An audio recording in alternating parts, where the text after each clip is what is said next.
ఓం శ్రీ గురుభ్యో నమః. హరి ఓం.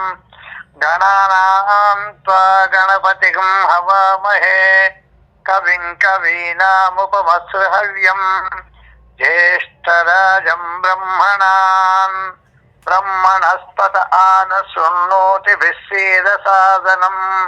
మహాగణాధిపతయే నమః.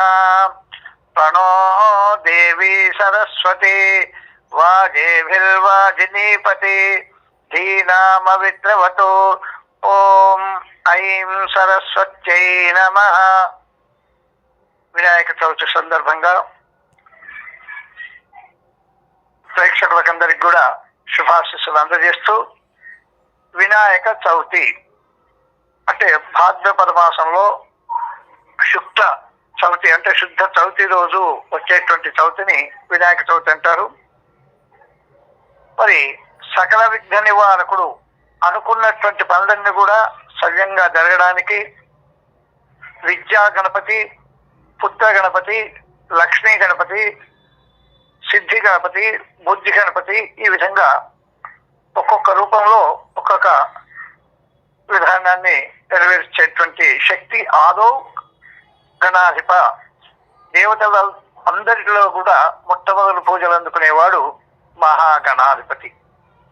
ఈ గణాధిపతి వక్రతుండ మహాకాయ సూర్యకోటి సమప్రభ అవిఘ్నం కురు మే దేవ సర్వకార్యేషు సర్వదా అని ఏ కార్యక్రమం చేసినా గణపతి ఆరాధన లేకుండా చేసేటువంటి కార్యక్రమం అంతా కూడా నిష్ఫలము. అందుకే మరి ఈ వినాయక చవితి రోజు గణపతిని పూజించినట్టయితే మరి విశేషంగా వారు అనుకున్నటువంటి కోరికలన్నీ కూడా నెరవేరడము, వారు అనుకున్నటువంటి మంచి పనులన్నీ కూడా నెరవేరడం జరుగుతుంది.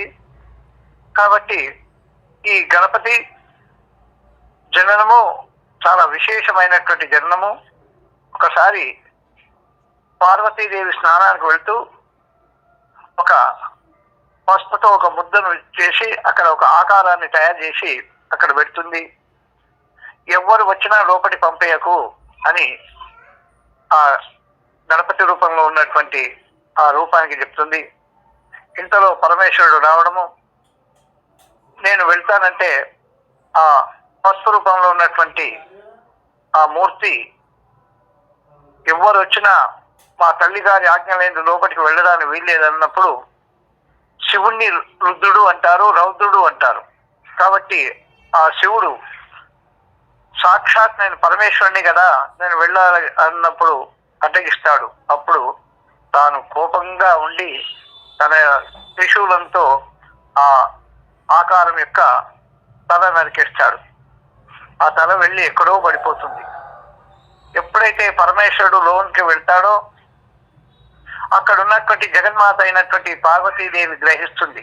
గ్రహించి నా పిల్లవాడిని ఏం చేశావు, నా పిల్లవాడిని పునర్జీవనం చేయమని అన్నప్పుడు మరి తలకాయ లేదు కదా అన్నప్పుడు నందీశ్వర బృందీశ్వరులను కూడా తలకాయ ఎక్కడైనా ఏదైనా తలకాయ దొరికితే తీసుకొని రమ్మని పంపిస్తాడు. వాళ్ళు కొద్ది దూరం వెళ్ళిన తర్వాత గజాసురుడు అనేటువంటి రాక్షసుడిని శ్రీ మహావిష్ణువు సంహరిస్తాడు. ఆ గజాసురుడు యొక్క తలకాయ కనబడుతుంది, అంటే ఏనుగు తలకాయ. ఆ తలకాయను తీసుకొని వచ్చి ఈ ఆకారానికి తగిలించినప్పుడు కొంత భాగము మనిషి భాగము, ముఖమంతా కూడా ఏనుగు ముఖం. అందుకే గజానన, గజముఖ వరద గజానన అని అంటారు.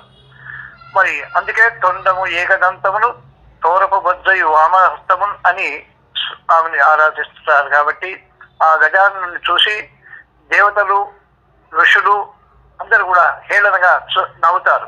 నవ్వినప్పుడు ఆ జగజ్జనని అయినటువంటి అమ్మవారు అడుగుతుంది, నా పిల్లవాడిని చూసి హేళన చేస్తారా అని అడిగినప్పుడు సర్వం శక్తిమైన జగత్ కాబట్టి ఆ జగత్ అంతా కూడా స్తంభించిపోతుంది. అప్పుడు దేవతలు, మునులందరూ కూడా మళ్ళీ అమ్మవారి దగ్గరికి వెళ్ళి ప్రార్థన చేస్తారు. అమ్మా జగన్మాత, మరి నీవు అడిగితే ప్రపంచమంతా కూడా స్తంభించిపోయింది, సృష్టి అంతా కూడా స్తంభించిపోయింది. కాబట్టి నీవు అనుగ్రహించాలి, ఆగ్రహించకు తల్లి అని ప్రార్థన చేసినప్పుడు అప్పుడు ఒక కోరిక కోరుతుంది ఆ తల్లి.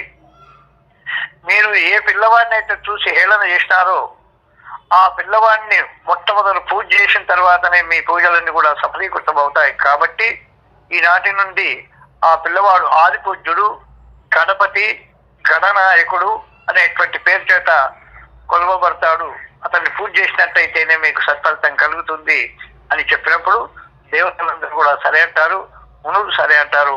ఆనాటి నుంచే ఏ కార్యక్రమమైన శుభాశుభ కార్యాలు ఏవైనా సరే గణపతి పూజ లేకుండా నిర్వహించేటువంటి కార్యాలని కూడా నిష్ఫలము నిష్ఫలము నిష్ఫలం అని చెప్పబడ్డది.